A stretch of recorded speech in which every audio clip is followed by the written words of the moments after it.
आप देख रहे हैं मेरे साथ लोक पुकार न्यूज़। लोक पुकार न्यूज़ में आप सभी का स्वागत है। चलते हैं आज की खास खबर की ओर। 18 मई 2022 को ऑल इंडिया इमाम काउंसिल की जानिब से परभनी जिलाधिकारी के सामने ज्ञानवापी मस्जिद को लेकर आंदोलन किया गया। इस आंदोलन में इमाम काउंसिल के मौजूद मुफ्ती इजहारुल हक, हाफिज रईस, अब्दुल जवाद साहब, रफ़ीक साहब, इनामदार अब्दुल सलाम साहब, इन्होंने ज्ञानवापी मस्जिद को लेकर क्या कहा आंदोलन में, आइए जानते हैं। अभी देखिए इस मुद्दे को आगे किस तरह बढ़ाया जा रहा है। एक दूसरे तरफ हम अगर ये देखेंगे ये पहलू को आगे किस तरह बढ़ाया जा रहा है। एक मीडिया बताता है 4 इंच का, दूसरा मीडिया बताता है 6 इंच की जगह पर मौजूद है। ये किस तरह से बात की जा रही है, किस तरह से लोगों को गुमराह किया जा रहा है। क्या सिर्फ पर अंदर किया जाएगा लोगों को, या कुछ बोलने पर अंदर किया जाएगा। मीडिया वालों को कोई भी कानून नाफिज नहीं है क्या? उनके पास डिग्री है क्या कुछ भी बोलने की, किसी के ऊपर भी किसी पर्टिकुलर समाज को निशाना बनाने की डिग्री है क्या? तो उनके पास तो ऐसी डिग्री है क्या जिसके बेसिस पे वो जो जिसे चाहे बोल सकते हैं, जिसे चाहे खामोश कर सकते हैं, जिसे चाहे बना सकते हैं, जिसे चाहे मिटा सकते हैं। ये डिग्री किसी मीडिया के पास है क्या? मीडिया के ऊपर भी इस तरह के एलिगेशन लगाने के लिए कानून बनना चाहिए। सबसे पहला जो हथियार है मीडिया बोलो तो एक बहुत बढ़िया जरिया है अवाम को हिंदुस्तान की साख को मुस्तैद करने का। बावजूद इसके अपनी वफादारी और कुत्तों के लिए कर रहे, एक पर्टिकुलर आरएसएस नाम के जो लोग हैं उनके लिए की जा रही। अगर हिंदू मुस्लिम का फसादीकरण होता तो मीडिया की जरूरत क्या थी? अगर सच्चाई पर मबनी अगर आपको बात नहीं करनी है तो ऐसे मीडिया की जरूरत क्या है हिंदुस्तान। उसके अलावा वो सामाजिक कारकुन जो हमें सेकुलर के नाम पे चुन के आते वो भी खामोश है। बहुत सारे लोग खामोश है। हमारे नौजवान आज देखिए मस्जिद का इतना बड़ा मसला है, खामोश है। अभी कितने जगह पे हम देखते हैं पॉलिटिक्स, बहुत सारे बर्थडे सेलिब्रेशन में नौजवान मौजूद है, बहुत सारे दावतों में नौजवान मौजूद है। कोई झगड़ा हो गया तमाशा बनकर मंजर देखने के लिए नौजवान मौजूद है। मगर आज जब मसला मस्जिद का आ रहा तो कहाँ है हमारे नौजवान? मुट्ठी। और अल्हम्दुलिल्लाह ये जो भी लड़ाई इस तरह की थी मुट्ठी भर से ही शुरू होती, मगर ये इंसानी मसला है, पूरी उम्मत का मसला है। आज छोटे ग्राउंड पूरा भरा हुआ होना चाहिए, बावजूद इसके कम लोग हैं।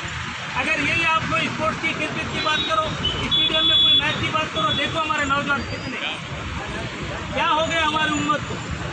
आखिर कब तक के हम ऐसे जुल्म बर्दाश्त करेंगे और कब तक खामोश रहेंगे? ये बहुत बड़ा सवाल है। मगर खैर बाकी और कोई इस पर आवाज़ उठाए ना उठाए, अल्हम्दुलिल्लाह इमाम काउंसिल की इस पहल पर हम पॉपुलर फ्रंट ऑफ इंडिया के जानिब से इमाम काउंसिल को ये दावा करते हैं कि अल्हम्दुलिल्लाह ऐसे कोई भी मसले पर, मस्जिद हो चाहे मंदिर हो, बेबुनियाद अगर कोई भी फैसला आता है तो हम अपनी पूरी ताकत और जुर्रत के साथ इमाम काउंसिल का साथ देंगे इंशाअल्लाह। और आप तमाम से भी मैं ये वादा, आप लोग एक बहुत बड़े और अल्लाह के घर के हिफाजत के ताल्लुक़ से जो आज इमाम काउंसिल की तरफ से एक प्रोटोकॉल कॉल किया गया है, उसके आवाज़ पर और उसके ऐलान पर आपको नब्बे का काबिल मुबारकबाद है यहाँ पर आने वाले तमाम हमारे गयूर नौजवान और उलमा इकराम के। जो पिछले कुछ महीनों से लगातार इस मुल्क के अंदर इस्लामी शिआर को लेकर मामला मचाया जा रहा है, मुस्तकिल ऐसी ख़बरें और ऐसे टॉपिक्स को उठाया जा रहा है जो इस्लाम पर और मुसलमानों पर वाज़ेह तरीन खुला हुआ हमला को करार दिया जा सकता है। अभी हाल ही में कुछ दिन पहले मस्जिदों के लाउड स्पीकर को लेकर बात चली, वो मामला थमा नहीं था तो फिर से ये ज्ञानवापी मस्जिद का मामला सामने आ गया।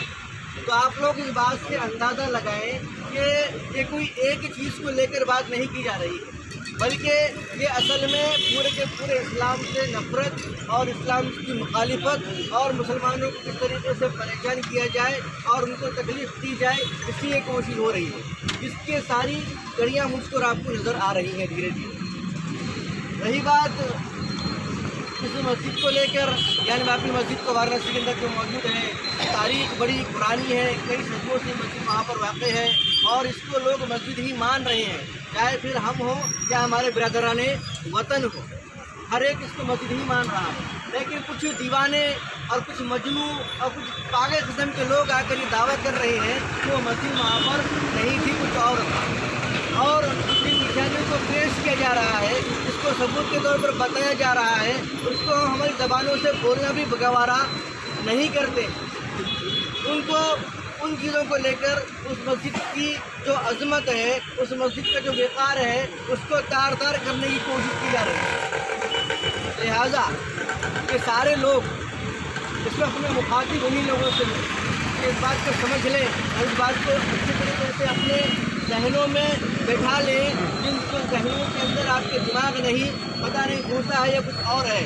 अगर आप समझते हैं कि ये 1992 है तो आप इस गलत फहमी से बराह करम निकल जाएं। This is not 1992, this is 2022। ये 2022 है, ये 1992 नहीं है कि आपके जी में जो आएगा आप वो करोगे। लेकिन फिर भी अगर आपको गलत फहमी हो रही है तो आप इसको शुरू कीजिए, इंशाल्लाह ख़त्म हम करके बताएंगे। ये बात आप लोग वाज़ेह तरीके से समझ जाएं, ये फासिस्ट ताकतें, ये हिंदुत्व की आइडियोलॉजी वाले लोग और इनके जहन पर और इनके जैसे चलने वाले इतने भी लोग यहाँ पर बसते हैं, तो ये बात समझ लें कि ये वक्त जो है ये पुराना दौर नहीं रहा है। अगर अगर उसका कोई सामने से कोई अगर चाहते हैं कि जवाब ही आ जाए या कुछ हो ही जाए तो वो भी प्रॉब्लम हो सकता है, क्योंकि हम चाहते हैं कि इस मुल्क का जो विकार है, इस मुल्क की जो अमन है, इस मुल्क की जो अखंडता है वो बाकी रहे। लेकिन कुछ लोग ऐसे हैं जो ये नहीं चाहते। तो हम इस मुल्क में रहते हुए इस तरीके से आप हमारा तारीख़ की बात की गवाह है और हमारा माजी बहुत ही के मुताबिक अदालत को इस तरह के मुकदमात में मुदाखला करने का कोई हक़ ही नहीं देता है कि जो एक्ट है उसमें जो है अदालत को ये हक़ ही नहीं है कि इस तरह के फ़ैसले लिए जाए। लेकिन फुस्ताई ताकतों की चीरादस्तियों और दस्त दराजियों पर उनके खिलाफ सख्त कानूनी कार्रवाई के बजाय सर्वे और फिर वज़ू खाने के हिस्से को सील करने का हुक्म सादिर करना अदालत का इंतहाई गैर मुंसिफाना कदम है, जिसे किसी भी सूरत में हमें मंजूर नहीं है।